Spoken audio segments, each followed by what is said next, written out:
Hi అండి, అందరికీ welcome back to నందు వరల్డ్. ఈరోజు అయితే తోటకూరతో ఒక మంచి స్నాక్ రెసిపీ చూద్దాము.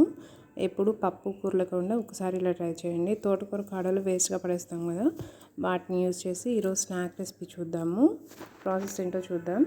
ఫస్ట్ ఒక బాండీలోకి 2 స్పూన్లు ఆయిల్ తీసుకోవాలి. ఆయిల్ వేడైన తర్వాత ఇందులో కొంచెం తాలింపు దినుసులు, కరివేపాకు, 2 ఎండుమిరగాయలు, తరిగిన వెల్లుల్లి వేసుకోవాలి. ఇవి కొంచెం ఫ్రై అయిన తర్వాత ఇందులో కొంచెం కరివేపాకు వేసుకోవాలి.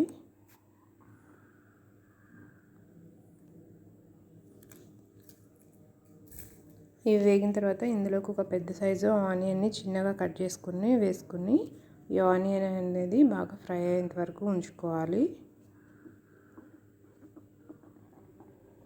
ఆనియన్ ఫ్రై అయిపోయిన తర్వాత ఇందులోకి మనం సన్నగా కట్ చేసి పెట్టుకుని తోటకూర కాడల్ని, అలాగే కొంచెం తోటకూరని వేసుకోవాలి. తోటకూర అనేది మీ ఆప్షనల్, వేసుకోవచ్చు వేసుకోకపోవచ్చు. ఇప్పుడు దీన్ని కలుపుకున్నాక 1/2 స్పూన్ పసుపు, అలాగే సాల్ట్,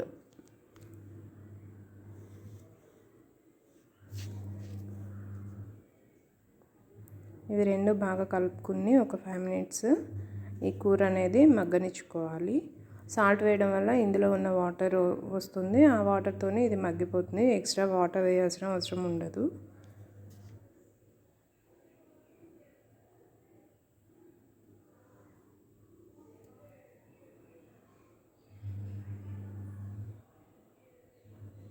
ఒక 10 మినిట్స్కి ఇది ఆకుకూర మొత్తం మగ్గుతుంది. ఇప్పుడు ఇందులోకి ఒక 1/2 స్పూన్ కారం, కొంచెం లైట్గా గరం మసాలా టేస్ట్ కోసం, ఇవి రెండు వేసిన తర్వాత ఒకసారి కలుపుకోవాలి. ఇందులోకి మెయిన్ ఇంగ్రీడియంట్స్ మరమరాలు, వీటిని ఒక 5 మినిట్స్ వాటర్లో డిప్ చేసుకోవాలి. డిప్ చేసి ఆ వాటర్ తీసేసి మనం ఫ్రై చేసుకున్న తోటకూర మిశ్రమంలో కలుపుకోవాలి.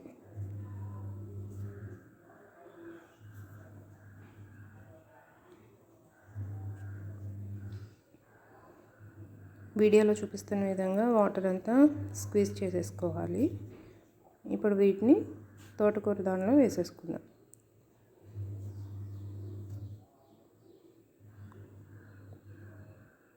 వీటితో పాటుగా ఒక 1/2 లెమన్ జ్యూస్ వేసుకోవాలి.